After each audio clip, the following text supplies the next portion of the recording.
Thank you for joining us at Scary Screamers today. With Halloween approaching, I thought it was a great time to add a few pumpkin-flavored horror stories for you to taste. So sit back, relax, and enjoy these 3 creepy tales of Halloween terror. And don't forget to keep the lights on. The Grinning Man. I've lived in my house for 3 years. Quiet neighborhood, not much happens. Every Halloween I put out a pumpkin and leave a bowl of candy by the door for the kids. This year was different. It started with small things. A few days before Halloween, I noticed a man across the street. He was just standing there staring at my house. I thought maybe he was a neighbor, but his face, he had this wide, unnatural grin, like it was forced. His eyes never blinked, and his head tilted slightly to the side like he was observing me. I closed my blinds, figuring it was just some weirdo. Halloween night came, and I was sitting on my couch, ignoring the doorbell because I didn't feel like dealing with the trick-or-treaters. But then, there was a knock. Slow, deliberate. I glanced out the window. The man was standing on my porch, grinning wider than before. My heart pounded. His eyes were dead, hollow. I grabbed my phone to call the police, but when I looked back at the window, he was gone. Just gone. I thought maybe I imagined it. Around midnight, I went upstairs to bed. The moment I turned off the lights, I felt it. Someone was in the room with me. I slowly turned, and there he was, standing in the dark corner of my room, grinning. His smile was so wide now, his lips cracked and bleeding. I screamed, but no sound came out. He stepped closer, and that's when I saw his eyes were completely black. That was the last thing I remember before everything went dark. I woke up the next morning on the floor. The door was still locked. Nothing seemed out of place. But every night since, I can feel him standing in the corner of my room, just watching, always grinning. The Missing Girl. It was a cold Halloween night, and my friends and I were on our annual ghost tour. We'd heard about this haunted house in the woods, an old, abandoned Victorian mansion where a young girl had gone missing decades ago. It was supposed to be a local legend. People claimed they could hear her cries, echoing through the trees on Halloween night. We thought it would be fun to check it out. As a joke. The house was dilapidated, vines overtaking the walls, windows broken. We ventured inside, flashlight beams cutting through the darkness. It was mostly empty, save for old furniture covered in dust and cobwebs. We split up, thinking we could cover more ground and meet back in the foyer after exploring. That was our first mistake. I went upstairs into a room that seemed like a child's bedroom.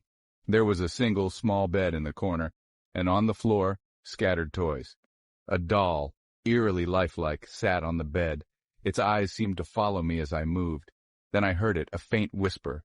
A girl's voice coming from the closet. "Help me." I froze, heart racing. The voice repeated, this time clearer. "Please help me." I thought it had to be a prank. But then the closet door creaked open. There inside crouched a small girl, no older than 10. Her eyes were sunken, her skin pale as death. She stared at me, tears running down her cheeks. "I've been here so long. They won't let me leave." My blood ran cold. I turned to run, but the door slammed shut. The girl's eyes turned black, and she smiled, a wicked, terrifying smile. "I was waiting for you." I don't remember how I got out of the house. I just ran, faster than I've ever run in my life. When I reached my friends, they didn't believe me, until one of them found a small doll in the back seat of my car. It was the same doll I'd seen on the bed, its eyes staring blankly at me. The Shadow Behind You. I used to think that stories about haunted houses were just that, stories. But last Halloween, something happened that changed my mind forever. I was house-sitting for a friend while they were out of town. It was an old, creaky place on the edge of town, and I'd heard all the rumors about it. People said it was haunted, but I didn't believe in that stuff, not until Halloween night. I was sitting in the living room watching TV when I felt it, the unmistakable feeling of being watched. I glanced over my shoulder, but there was nothing there. I shrugged it off. but the feeling wouldn't go away. It felt like someone was standing right behind me. I stood up, heart pounding, and looked around the room. Everything was normal. But when I turned off the TV, that's when I saw it, in the reflection of the screen. A shadow, not my shadow. Something taller, darker, looming just behind me. I spun around, but the room was empty. The air grew colder. The lights flickered. I heard a whisper so faint I could barely make it out. Leave. I bolted for the front door, but it wouldn't open. I tugged and pulled, but it was stuck. That's when I saw it again, out of the corner of my eye, a figure, a dark shape standing in the doorway to the kitchen. It was tall, its head nearly touching the ceiling, and its eyes were red pinpricks of light. The whisper came again, this time louder. Leave. Suddenly, the door flew open and I stumbled outside, gasping for air.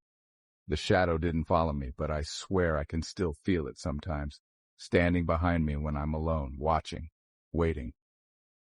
They say the house is still haunted, and every Halloween, the shadow returns to claim another soul. Remember the last time you used a public restroom?